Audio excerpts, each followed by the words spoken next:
بسم اللہ الرحمن الرحیم الحمد للہ رب العالمین والصلاة والسلام علی رسولہ الکریم اما بعد۔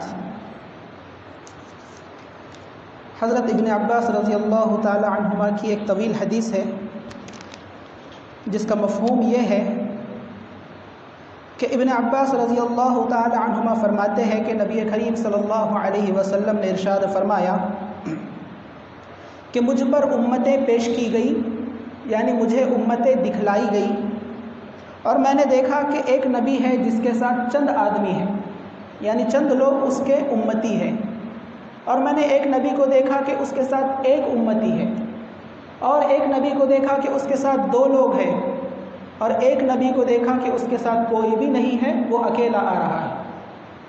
اور پھر میری نظر ایک بڑے گروہ پر پڑی جو کہ کثیر تعداد میں لوگ اس نبی کے ساتھ تھے، تو میں نے یہ گمان کیا، میں نے یہ سمجھا کہ ہو سکتا ہے یہ میری امت ہو، لیکن مجھے بتلایا گیا کہ یہ موسیٰ علیہ السلام کی امت بنی اسرائیل ہے۔ پھر مجھ سے کہا گیا کہ تو اس طرف دیکھ، تو میں نے دیکھا کہ ایک بہت بڑا گروہ ہے یا جماعت ہے یا کثیر تعداد میں لوگ موجود ہیں، تو مجھ سے کہا گیا کہ یہ تمہاری امت ہے، یہ تمہاری امت ہے۔ پھر اس کے بعد مجھے بتلایا گیا کہ یہ تیری امت ہے، اور اسی امت میں 70,000 لوگ ایسے ہیں جو بغیر حساب و کتاب کے اور بغیر کسی عذاب کے جنت میں داخل ہونے والے ہیں، یعنی امت محمدیہ ہی میں 70,000 لوگ ایسے موجود ہیں جو جنت میں بغیر حساب کے اور بغیر عذاب کے جنت میں جانے والے ہیں۔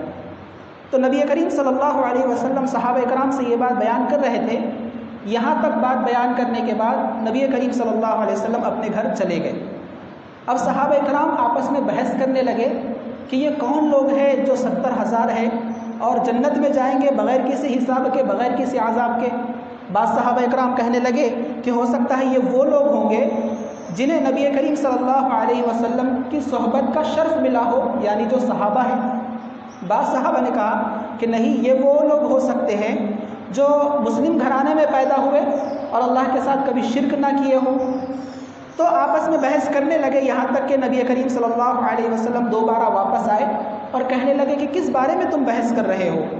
تو صحابہ کرام نے پورا ماجرا سنایا، ہم ان لوگوں کے بارے میں بحث کر رہے ہیں کہ جو جنت میں بغیر حساب کے بغیر عذاب کے جائیں گے، تو وہ کون لوگ ہیں؟ تو اللہ کے نبی کریم صلی اللہ علیہ وسلم نے فرمایا کہ یہ وہ لوگ ہیں جو جھاڑ پھونک نہ کراتے ہو، اور یہ وہ لوگ ہیں جو بدشگونی نہ کرواتے ہو اور اپنے رب پر بھروسہ کرتے ہو۔ 3-4 چیزیں اللہ کے نبی صلی اللہ علیہ وسلم نے بیان کی کہ جنت میں بغیر حساب کے داخل ہونے والے کون لوگ ہیں؟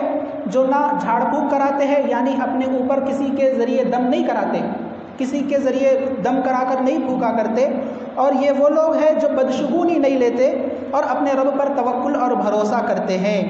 تو اسی اثنا میں ایک صحابی جن کا نام عکاشہ بن محصن رضی اللہ تعالی عنہ ہے، کھڑے ہوتے ہیں اور کہتے ہیں اللہ کے نبی صلی اللہ علیہ وسلم دعا کیجئے کہ ان 70,000 میں میرا بھی نام شمار ہو یا میں بھی ان لوگوں میں داخل ہو جاؤں۔ تو اللہ کے نبی صلی اللہ علیہ وسلم نے فرمایا تم بھی انہی میں سے ہو۔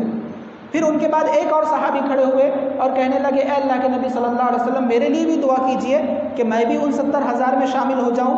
تو اللہ کے نبی صلی اللہ علیہ وسلم نے فرمایا کہ عکاشہ تم پر سبقت لے گئے ہیں، عکاشہ تم سے آگے بڑھ گئے ہیں۔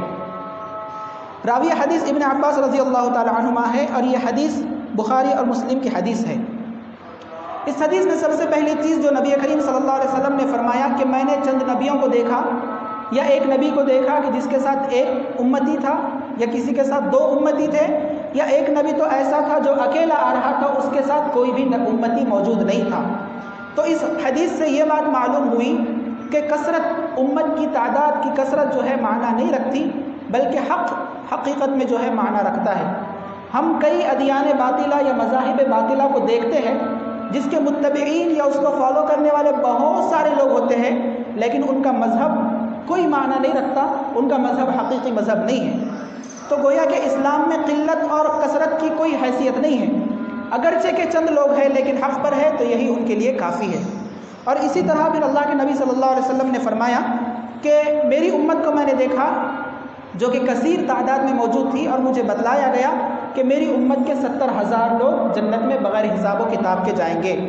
تو یہ امت محمدیہ کی فضیلت ہے، دو اعتبار سے امت محمدیہ کی، جن میں ہم بھی شامل ہیں، دو فضیلتیں ہیں۔ نمبر ایک کہ امت محمدیہ کی تعداد سب سے زیادہ ہوگی، تمام امتوں میں سب سے زیادہ امت محمدیہ کی یعنی ہماری تعداد ہوگی۔ اور دوسری فضیلت اس ناحیے سے کہ ہماری امت میں یعنی امت محمدیہ میں 70,000 لوگ ایسے ہوں گے جو جنت میں بغیر حساب کتاب کے اور بغیر عذاب کے جنت میں داخلہ انہیں مل جائے گا۔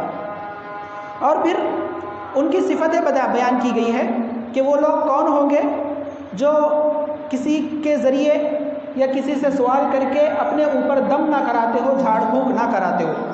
تو یہاں پر ایک بات یہ سمجھنے کی ضروری ہے کہ کسی عالم کے پاس جا کر یا کسی مفتی کے پاس جا کر یا کسی صاحب علم کے پاس جا کر اپنے اوپر دم کرایا جا سکتا ہے، جھاڑ پھونک کیا جا سکتا ہے، شرعی رقیہ جسے ہم کہتے ہیں، دعاؤں کے ذریعے یا قرآنی آیات کے ذریعے۔ تو یہاں پر اس حدیث میں منع نہیں ہے، بلکہ ان لوگوں کی فضیلت ہے جو جائز ہونے کے باوجود بھی جھاڑ پھونک کو چھوڑ کر اللہ تبارک و تعالیٰ پر بھروسہ اور توکل کرتے ہیں۔ تو گویا کہ کسی عالم کے ذریعے جھاڑ پھونک کرانا یا اپنے اوپر دم کرانا دعاؤں کے ذریعے یا قرآن کے ذریعے جائز تو ہے، لیکن افضل کیا ہے؟ اللہ پر بھروسہ کرنا اور کسی کے ذریعے دم نہ کرانا، یہ افضل اور اعلیٰ ہے۔ پھر اللہ کے نبی صلی اللہ علیہ وسلم نے فرمایا یہ وہ لوگ ہوں گے جو بدشگونی نہ کرتے ہو۔ بدشگونی کسے کہتے ہیں؟ جسے عربی زبان میں طیرہ کہا جاتا ہے۔ طیرہ کا معنی ہوتا ہے پرندہ۔ زمانہ جاہلیت میں جاہلیت کے لوگ کیا کرتے تھے؟ جب بھی انہیں کوئی سفر کرنا ہوتا یا کوئی کام کرنا ہوتا تو وہ کیا کرتے تھے؟ پرندے کو لے کر اڑاتے تھے۔ اگر وہ پرندہ سیدھی طرف اڑ گیا تو اس سفر کا آغاز کرتے تھے اور کہتے تھے کہ چلو اب اس سفر میں ہمارا کوئی حادثہ ہونے والا نہیں ہے، یا ہمارا سفر آسان ہو جائے گا، یا ہمیں کوئی مشکلیں اور تکلیفیں پیش نہیں آنے والی۔ لیکن اگر وہ پرندہ بائیں طرف اڑ جاتا، سیدھے طرف نہیں بلکہ بائیں طرف اڑ جاتا، تو وہ اس سے بدشگونی لیتے تھے اور کہتے تھے کہ ہمارے اس سفر میں کوئی حادثہ پیش آ سکتا ہے، اس لیے ہم سفر کو کینسل کر دیتے ہیں، سفر سے رک جاتے ہیں۔ یہ بدشگونی۔ اور اسی طرح کسی آواز کے سننے کی وجہ سے یا کسی پرندے کی آواز کو سننے کی وجہ سے یا کسی بلی کے سامنے سے گزر جانے کی وجہ سے یہ اعتقاد رکھنا یا یہ فال نکالنا کہ ہمارے ساتھ کوئی حادثہ پیش آ سکتا ہے، تو یہ بھی بدشگونی ہے۔ تو اللہ کے نبی صلی اللہ علیہ وسلم نے فرمایا کہ جو 70,000 لوگ جنت میں بغیر حساب کے بغیر عذاب کے داخل ہوں گے وہ بدشگونی نہ کرتے ہوں گے، کسی کوے کی آواز سے یا کسی بلی کے گزر جانے کی وجہ سے کوئی بدشگونی یا کوئی برا فال نہ لیتے ہوں گے۔ اور پھر اللہ کے نبی صلی اللہ علیہ وسلم نے فرمایا یہ لوگ اللہ تبارک و تعالیٰ پر مکمل بھروسہ کرتے ہوں گے۔ اور ایک روایت کے مطابق یہ بھی بیان کیا گیا ہے کہ یہ لوگ اپنے جسموں کو نہ داغتے ہوں گے۔ جسموں کو داغنا یہ بھی ایک علاج کی قسم ہے۔ اللہ کے نبی صلی اللہ علیہ وسلم کی ایک حدیث کے مطابق اگر کوئی بھی دوا کام نہیں آ رہی، کوئی بھی علاج سامنے نہیں موجود ہے، تو آخری علاج اللہ کے نبی صلی اللہ علیہ وسلم نے فرمایا کہ اپنے جسموں کو داغنا۔ جسموں کو داغنا ایک قسم کا علاج ہے۔ تو اللہ کے نبی صلی اللہ علیہ وسلم نے فرمایا کہ یہ 70,000 جو لوگ جنت میں بغیر حساب کے بغیر عذاب کے جائیں گے وہ اپنے جسموں کو داغتے بھی نہ ہوں گے۔ حالانکہ آخری علاج جو ہے داغنا وہ جائز ہے، لیکن اس کو بھی ترک کرنا اور اللہ پر مکمل بھروسہ کرنا یہ 70,000 لوگوں میں شامل ہونے کا ذریعہ ہے۔ پھر اللہ کے نبی صلی اللہ علیہ وسلم نے فرمایا کہ یہ مکمل اللہ تبارک و تعالیٰ پر بھروسہ کرنے والے ہیں۔ توکل اور بھروسہ اس کی بہت زیادہ اہمیت ہے۔ بھروسہ یا توکل کسے کہتے ہیں؟ کہ ہم کسی بھی چیز کو حاصل کرنے کے لیے یا کسی بھی مکروہ یا تکلیف دہ چیز کو ہٹانے کے لیے ہم مکمل اللہ تبارک و تعالیٰ پر بھروسہ کریں کہ اللہ ہی کی ذات ہے جو ہمیں کوئی چیز دلا سکتی ہے یا ہم سے تکلیفیں ہٹا سکتی ہے، دور کر سکتی ہے۔ اور اسی طرح توکل میں اسباب کو اختیار کرنا بھی آتا ہے۔ اللہ پر ہم مکمل بھروسہ کریں لیکن اسباب کو بھی اختیار کریں۔